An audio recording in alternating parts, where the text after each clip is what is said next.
one game away. Blow up. We're playing for something, man. We're playing for something. Just gotta mean something, you. They gotta mean something. Everything you got. Everything you got. Let's finish this. Do it, fellas. Let's go. Let's do it, fellas. Finish 2-3. 1, 2, 3. Finish.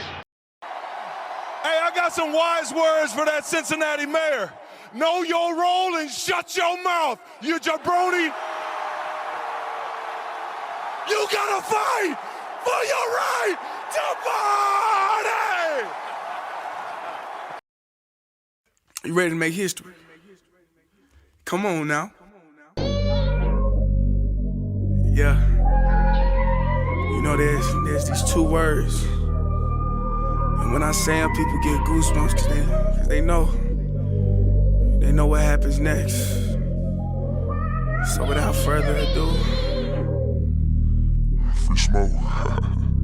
Look, scared cause I'm drowning in silence with bad thoughts. These days I don't have nothing to say, man, the bag talks. I put in headphones on my driver. Pull up to the spot and give a good dick and Godiva. I can't lie, I'm uninspired. No more pillow talking about nonsense. I only stick around to put some band-aids on my conscience. I don't know why I feel so bad, nigga. That's what we do, no foundation. We don't build no more, we just screw. Half a bottle of Henny, girl, I'm going with the wind. The same niggas say they happy for me, ain't want me to win. So I'm done on my friends. Don't need help popping Coronas and reminiscing. I just call up Big Bro J and say it's time for venting. If I live forever, I hold this hate for some centuries. You don't know how much or how you doing what it meant to me, but motherfuck all that. I don't even offer up the time to make the call back. Stupid Lodo, if they don't get the picture now, man, I crop them out of the photo. I can't relate to my peers. Been doing this shit for years. I'm motivated by fears. I took the wheel and I steer. My sound not dictated by fuck boys in Atlanta. Stay gifted like this album was ghost written by Santa Bars forever, like they decided to throw me under Slammer.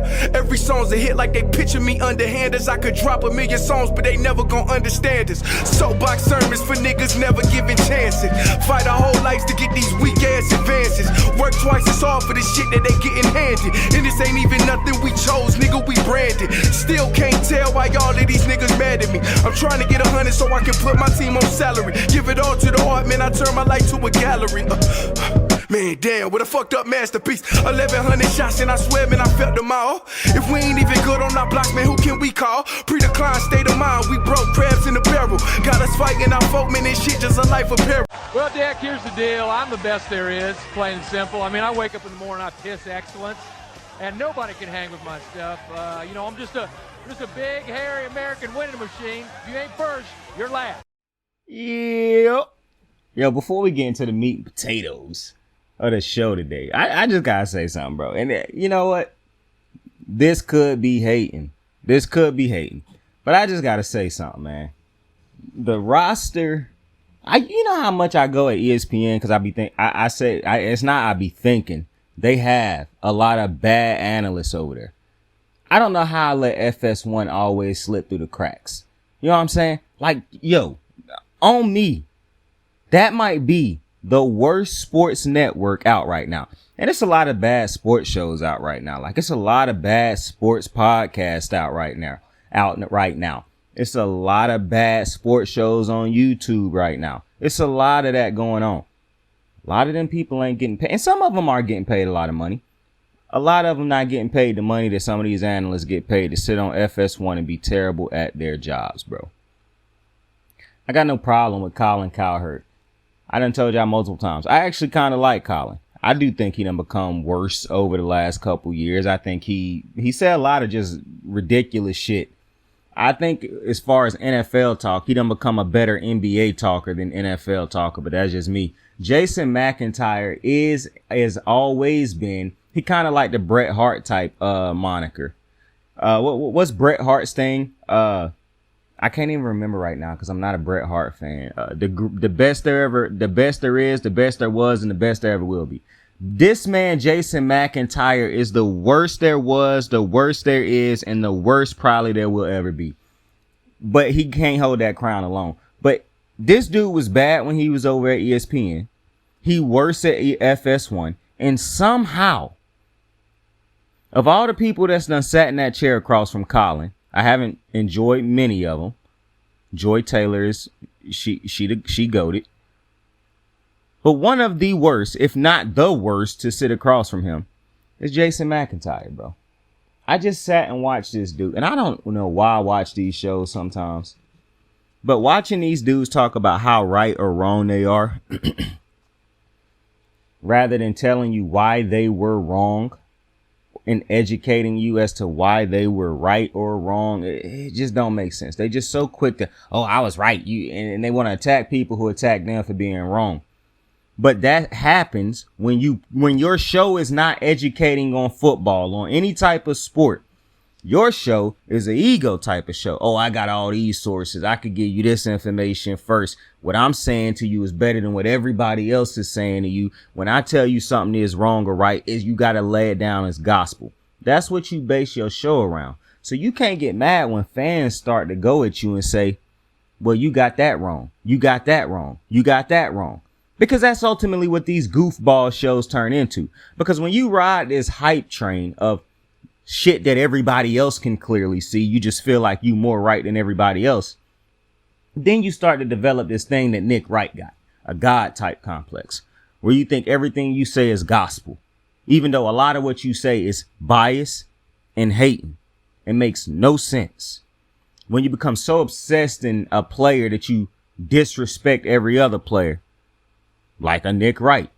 When you think you smarter than everybody else, when in actuality, and I'm always the first person to say, I hate it when an athlete will go at a reporter and say, you never played the game, bro. So you can't talk about it. I hate that even more when you got guys like Emmanuel Acho. Like, bruh, like Kevin Durant told Nicky Wright, anybody can do your job, my guy. And I just had to get that off my chest because FS1 got so many bad analysts. And don't get me wrong, they got some great ones. I like Shady. I like Joy. Even though I think Shady is kind of becoming a little bit biased on this Chargers situation because I don't know how he not being able to see that Justin Herbert is not a special talent, bro. He's a good quarterback. Special is not it. But you got the Joy Taylors. You got the in all honesty, once you get rid of the Band-Aid, a God level Band-Aid that is Shannon Sharp, it's very clear to see everything else. And I even like Chris Broussard. I like Chris Broussard. He is not a bad analyst. But everybody else, I mean, it's like every good analyst has a big mouth host of a show analyst next to him. Except for Colin. Into which case you could just make a case that that's double trouble because both of them is, I mean, it's getting wild out here, bro. Listen, I say all of that to say, choose wisely, in the words of J. Cole, bro, because it's getting real wild out here as far as the sports content that's being put out. You know a show that I like? The Nightcap with Unc and Ocho. I love that show. It's a new show. I think it's only like 2 weeks old with Chad Johnson, Ocho Cinco, and Unc, Shannon Sharp. Hall of Famer, multi-time Super Bowl champion, one of the greatest to ever do it at his position. And Chad Johnson, one of the greats at his position. Not a Hall of Famer, but it was great during his playing career. That is a phenomenal show. That's even, and Shannon had moments where I didn't like listening to him that much because it felt like he wasn't updating his resume and things like that. And speaking of which, and I'm not talking about his resume as in his playing career. I'm talking about his information as to how he talk about players. Most of my problems come from these analysts, especially when they start talking about the Ravens, because that just tell me how much they do and don't watch football, because the Ravens don't happen to be a big market team. So they're not a team that you're going to see on TV a lot. The only reason you see Ravens a lot is because of one man, and that's Lamar Jackson. Even when the Ravens were a Super Bowl team, we weren't on TV a lot. When we were, it was because of Ray Lewis. And even then, that was limited. But that was a different NFL. Defenders don't get you on TV alone. If that were the case, Aaron Donald would be on TV every single game. The fact Nick Bosa would be on TV every single game. Actually, that doesn't even count because San Francisco is a big market team. Plus, they one of the historic NFL teams. But every time I hear Stephen A. Smith speak on the Ravens, bruh, and I can't even say every time because sometimes he sound educated, other times he don't. When I listened to him earlier this morning talk about Baltimore, bruh, it's like, bruh, I'm so sick and tired of, and it's not just Stephen A. And I got a Stephen A, Max Kellerman, Terrell Owens video coming out soon. I don't know if it'll be a full video. It'll probably be a mashup video with a lot of other topics in it, because I don't really have too much to say about that topic. That's not really as direct as I can get. I don't have a lot of, dancing to do around that topic. I got a clear thought on it, and I'm gonna say that clear thought because y'all know how I feel about Max Kellerman. Y'all know how I feel about Stephen A.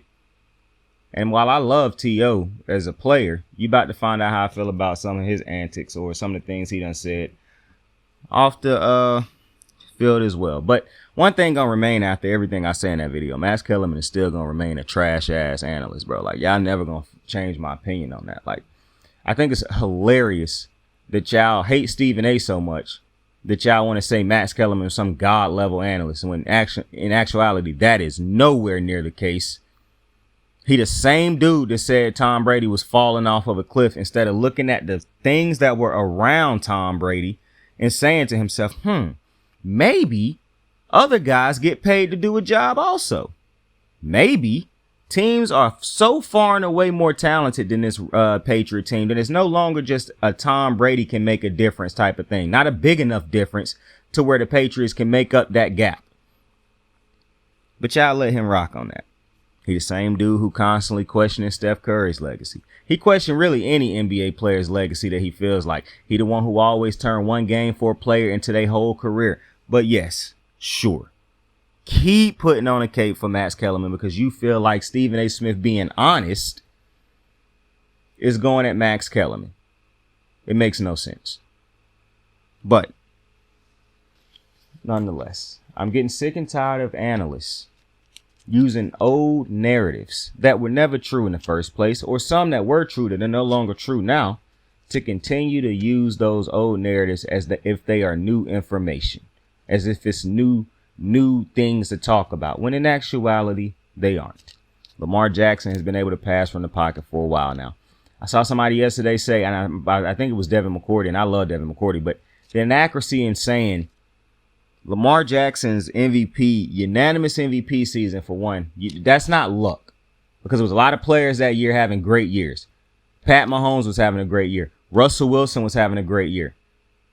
It wasn't a luck type of year. Those is two more established players than Lamar Jackson that year who could have won MVP. Lamar did that thing unanimously. He had all the voters say, no. By the end of the season, none of these guys are an MVP over Lamar Jackson. That was him going on the road, beating tough teams. That was him winning against the tough teams at home. But, Lamar Jackson can't play from behind. He don't beat tough teams.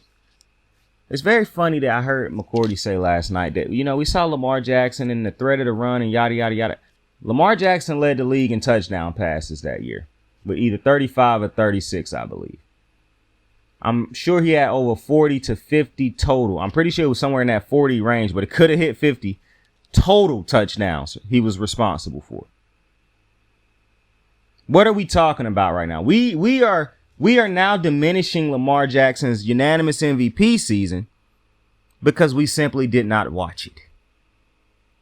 We know that he won it because it's something that people talk about. It's something that you could just go look up. But because you did not actually watch the games, now people get to recreate the narrative around that. Lamar Jackson threw more touchdowns than any other player in the league that year. Pat Mahomes played that year. Brady played that year. Russell Wilson played that year. Josh Allen played that year. Like, I don't understand this.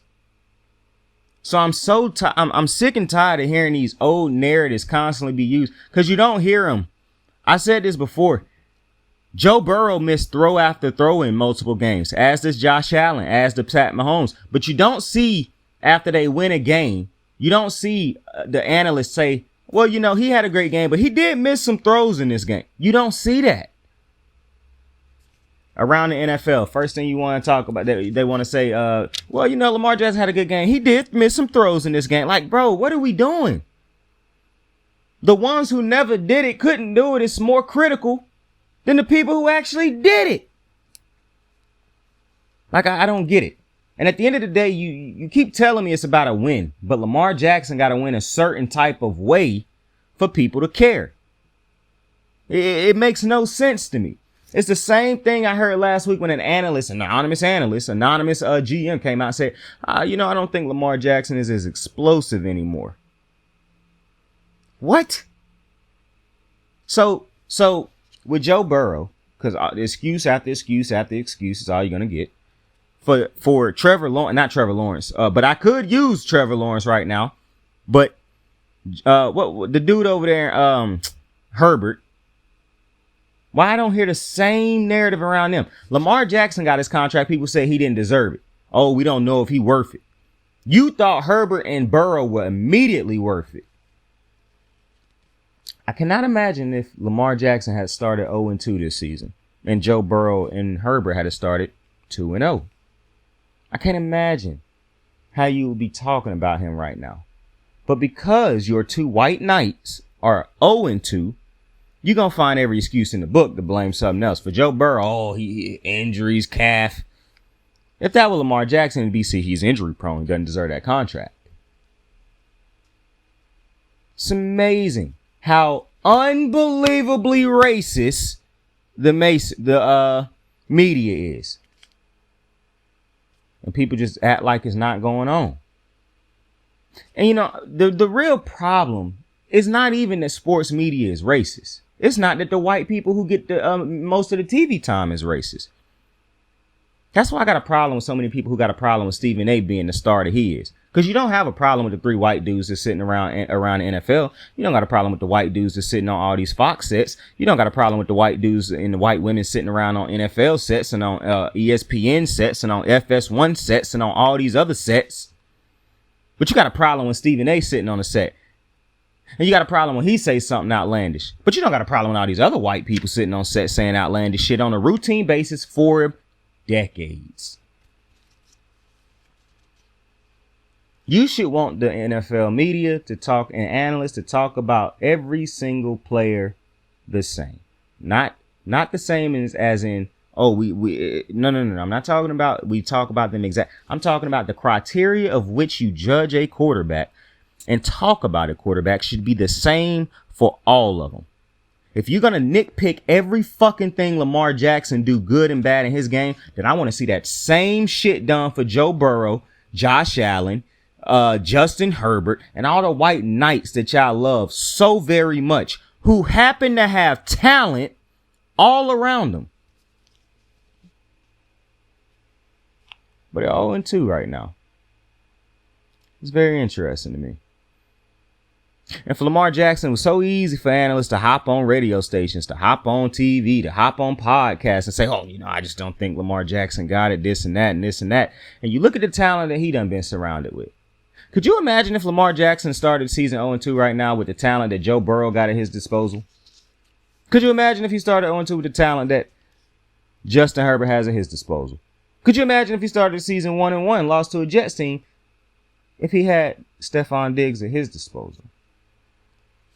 And I could keep going, but, I'm just sick of the media speaking on Lamar Jackson in a certain type of way. I see how long it take for y'all to talk about the Ravens when they beat one of y'all favorite white quarterbacks. Joe Burrow was at home. Y'all was praying he pulled off that comeback. Y'all was praying Lamar threw an interception because the only difference in the game yesterday was Joe Burrow's interception and the fact that the Ravens defense is not the greatest in my opinion. They had a lot of missing parts and Lamar had a lot of missing pieces on his offense that's deemed important parts. But, y'all don't talk about that because going into the season, all the media wanted to talk about was Lamar Jackson hurt. Lamar Jackson hurt. They don't ever talk about all the other players that the Ravens count on to be healthy every year being hurt. But I've done too much. Just go ahead and use that whole front segment right there. You could just use that as the talk for the Ravens Bengals. Because I'm just going to make a separate video for that anyways. But let's go over these week 2 scores, man. Indy was in Houston. They end up winning 31-20. Now, Anthony Richardson went down. And I could hear an Indy fan if I had a bigger audience saying to me right now, like, I thought you said we needed Jonathan Taylor to win. Bro, you played the Texans with the rookie quarterback who is from Ohio State. So I still don't know how to feel about C.J. Stroud. All right? Not to mention, your quarterback don't have to do the running that he's doing if he has Jonathan Taylor. It's just a reality. But I digress. Good win, I guess, for the Colts. Kansas City was in Jacksonville taking on the Jacksonville Jaguars. And this is why I said we might have to have a conversation about my guy, Trevor Lawrence, because they did lose this game 17-9 at home against Kansas City. They came in there and got the win. And Kansas City's offense didn't really look that great either. We kept talking about how, when they get Kelsey back, Kelsey had 4 catches for less than like 40 yards. So, I guess just him being there in spirit and just being I'm just fucking with you. I know having Kelsey on the field is a difference maker, but this was a tough one to watch because, at the end of the day,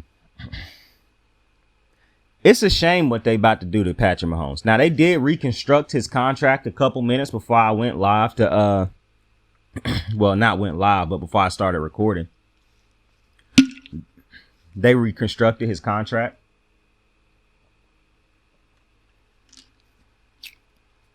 So shout out to them for that. But I don't know how much. Kelsey is 34, I believe.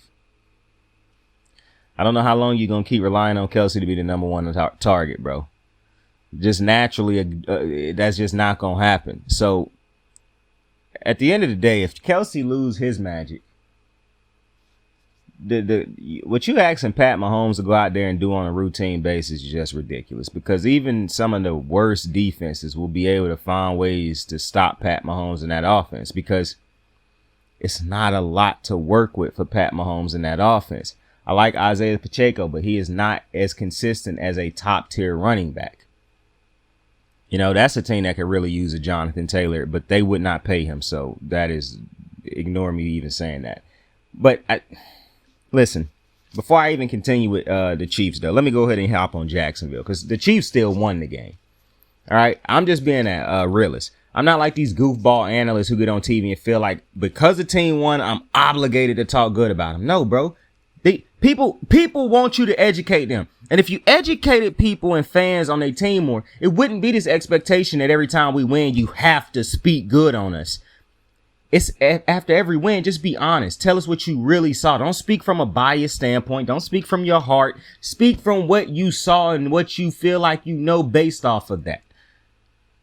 That's all we ask. So while and for the Chiefs also, before I do get to Jacksonville, Chris Jones, that's another good sign. A sack and a half, made a good sack. This is why I say, bro, you got to pay your players. Good players exist. They are great for a reason. It's a reason every single defensive tackle not making Aaron Donald money, Chris Jones money, Joey Bosa money. Tyreek Hill money. Everybody ain't making the same money because it's levels to this. We know that. Okay? I'm glad we got that understood. But now to talk to Jacksonville, because you're at home, you score 9 points, and that is very disappointing. And I am concerned. Because I told you, the Chiefs' defense is not a great defense. Their defense has done played together for a while now. And they done been through a lot of big games, bigger games than most teams will play. The interesting thing about Jacksonville is, so one of the reasons I get very irritated with Nick Wright talking about calling Trevor Lawrence Prince, the Prince that is or was, whatever he be calling him, is because he clearly don't watch the games. He clearly is just how he feel, or he watches from such a biased point of view is absolutely insane. Trevor Lawrence is not a franchise quarterback yet. He growing into one, you hope, but the product that he has put on the field has not been franchise quarterback play yet, all the way through. It's not been consistent enough yet to say he done been, which is why it's always crazy to me that they rank him over Lamar Jackson. Anytime he is ranked over Lamar Jackson is mind blowing to me, because he has not put together even 2 years of great quarterback play all the way through where you can say every single game we had a chance because of Trevor Lawrence. That's just not the case. Some people would say more times than not, you don't have a chance because of Trevor Lawrence, and your chance actually is coming from the run game, which I don't even think done been as great as it can be this year as it done been in the past. I like Calvin Ridley. I love Calvin Ridley. I love what he brings to the offense. But for some reason, that's not clicking and turning into. It's not having them play the type of football that you would think they would play at this point in time after last year. The development that you would expect out of Trevor Lawrence you haven't seen it on the field yet, in my opinion. And if you looked at last year, if you watch the show, I counted that as his true first year because I thought that what happened his first year was just wild. But if we're being honest, and if I'm being fair, I don't think you done seen enough out of Trevor Lawrence in his first 3 years to say that he a franchise quarterback. Well, I think you have to say he not one, but and that's not me trashing Trevor Lawrence or nothing like that. But Jacksonville's offense at its best is not when Trevor Lawrence is throwing the ball. Unfortunately, it's not when he is dissecting defenses or when they let him throw 5 times. No, it's when they can run the ball good. Now, I understand that we say that for a lot of different teams, like, oh, your offense looks great. But no, Pat Mahomes can go on drives most of the times where the run game become irrelevant. Joe Burrow can go on drives where a run game can become irrelevant. Lamar, Josh Allen. Now, it's not fair because those are top-tier quarterbacks. However, that's what makes those dudes top-tier quarterbacks. Now, can make a reason as to each of those quarterbacks as to why it's not really like they always come through on. To me, you can't argue Lamar or Pat Mahomes to me because I think out of every quarterback in the league, those two individually on their own talent are the two best quarterbacks in the NFL. Like just off of talent alone, just off of their individual talent, I don't think it's two quarterbacks in the NFL more talented than Lamar and Pat Mahomes. However, it might be some haters of all those quarterbacks I named. And I understand people could try to argue, oh, no, those quarterbacks don't get it done without good. But I would argue against that. When I see Trevor Lawrence, I don't think he have too many spots at all where he is great off of his greatness alone.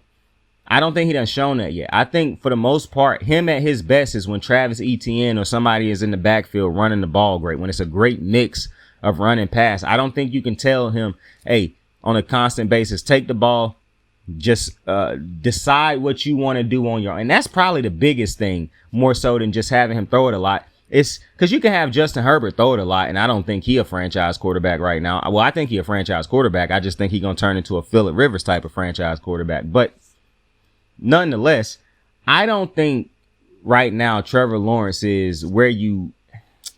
It's going to sound like I'm shitting on my guy, but I'm not shitting on him. I promise you I'm not. I just don't think he is where you would want a franchise quarterback to be at this point in their stage of development.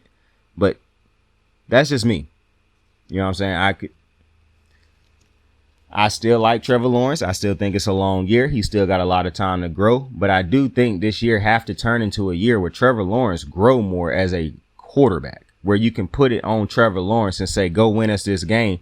You don't have to have a great performance from the defense, a great performance from the offensive line, a great performance from the receivers, a great performance from the running back, and Trevor Lawrence balled on top of it. You don't have to have all that. I need to be able to see you succeed when everything go wrong. When you got multiple, both left and a right tackle out, your center out. You got starting receiver go down in the first half. You have your best cornerback on the team is out. Your star safety is out. That's what Lamar Jackson got to go in there and deal with on a routine basis. No top tier receivers on a yearly basis. That's what he got to go in there and deal with and put his team in playoff position every year. Pat Mahomes got to play with less than last year and got to a Super Bowl and won it. You know, he got to find a way every year to find a way to win games and get his team in Super Bowl contention, playoff contention. Even don't matter what's at his disposal. So I just don't think that's Trevor Lawrence yet. Can he get to it? Absolutely.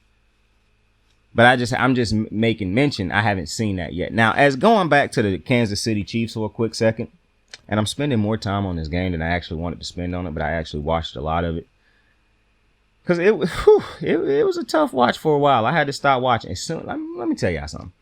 As soon as I committed to turning this game off and putting a different game on in its place, they started scoring.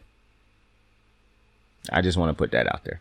So they started really like it became a more it's crazy. But anyways, for Kansas City, I just think it's a shame what they done to Pat Mahomes.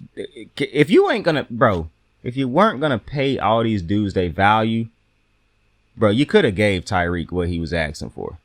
It was so many ways to get great. I just don't like what's about to happen to Pat Mahomes, but that's a video for another day. Seattle went into Detroit and they picked up the win, 37-31. This was a back and forth game. I don't like when people make a lot about how a quarterback haven't thrown an interception in a long time. Most of the quarterbacks who go a long time without throwing interceptions is ones that play tight to the playbook, to the play call and whatnot. So they usually don't put them, the coach don't put them in a position to throw interceptions more so. The guys who have more control of their offenses and more say so in their offenses and more, leeway to do whatever the fuck they want to, as long as, they ain't going off the leash, they're going to throw more interceptions most of the time because they can make they feel like they can make plays that these quarterbacks that are on tight leashes are not allowed to think they can make. So when they kept making a big deal out of Jared Goff going however many passes it was before, and bro, that shit's not important. They sell y'all shit like that to try to boost up white quarterbacks. That shit is not important, bro. It's just not. Go watch the games. That shit does not matter. I'm telling y'all straight up, that shit does not matter. How many passes? This I was finna say something. This motherfucker could go 10 passes, 15, 20, 30. I don't give a damn how many passes a quarterback go without throwing an interception, bro. That is not, unless he is some heavy, high turnover prone quarter, which in this case I might actually be wrong because Jared Goff do turn the ball over a lot.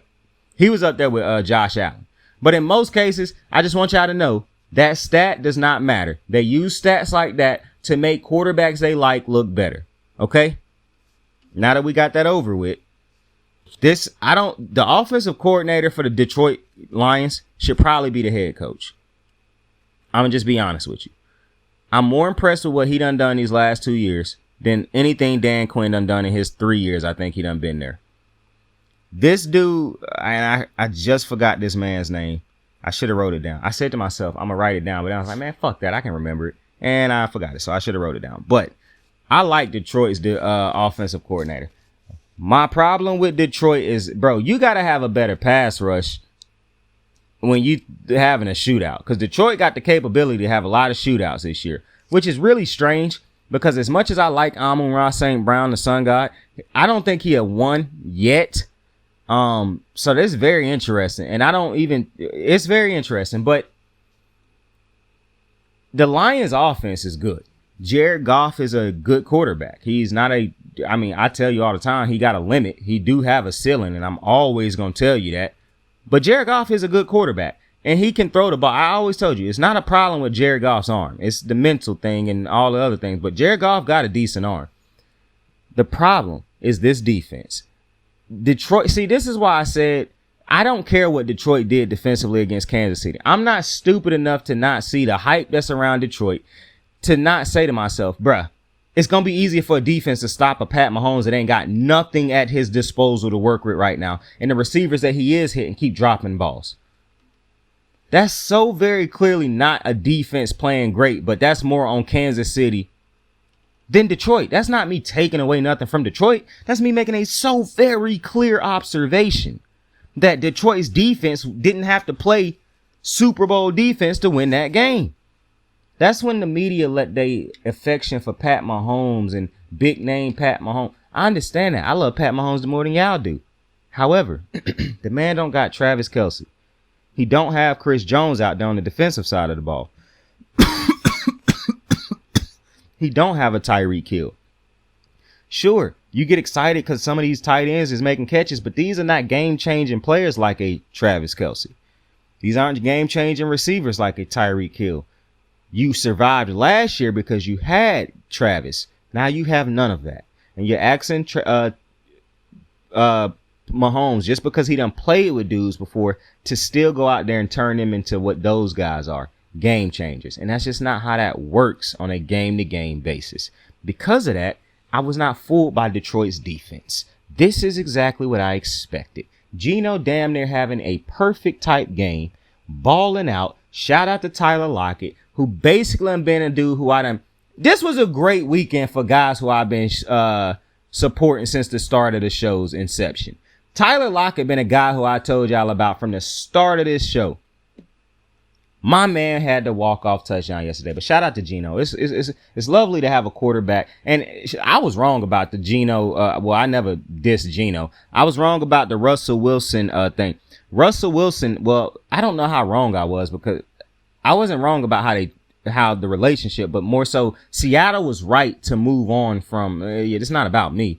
Seattle was right for moving on from Russ, because this was clearly. I was wrong about Pete Carroll. That's what I was trying to say. Pete Carroll's a phenomenal head coach. I couldn't see it at the end of the Russell era, because clearly Russell is deteriorating, which was very evident to me, which I'll get to in a minute. But oh my goodness, what he done with Geno is amazing. It's also on Geno too, but this ain't the highest level of test, because this defense is nowhere near what he will face against San Fran. However, also, Seattle's defense ain't been what I thought it was going to be yet. Basically giving up 230 pieces in a back-to-back weeks. Not happy about that, but, shout out to my guy Geno and Tyler Lockett. The Chargers head to Tennessee, and I knew I should have picked Tennessee, bro. I knew it. I let Tannehill's 3 interceptions rock me too much, bro, because it's done rocked me too much to my core over the last couple years. But deep down, I kept telling myself, man, I think the Chargers are going to lose this game. I think I even said this is the type of game the Chargers will lose in the prediction video. And when I was looking at the different games that me and Big Dog Henry picked, we had so many alike. I wanted to change this pick specifically, because I was like, this could be the one that get me to win over him this week. But I got the win over him this week anyway. Shout out to you, Henry. This was one of the games I wanted to change, just because I like Tennessee's defense. And I know y'all keep hearing me say that. This probably done been a weekly thing I done said at this point. I just think Tennessee got a great defense, bro. They got a lot of great players. I almost gave them on the page where we do spot standout performances of the week. And as you can see, we have a lot more this week. I'm going to be a lot more lenient.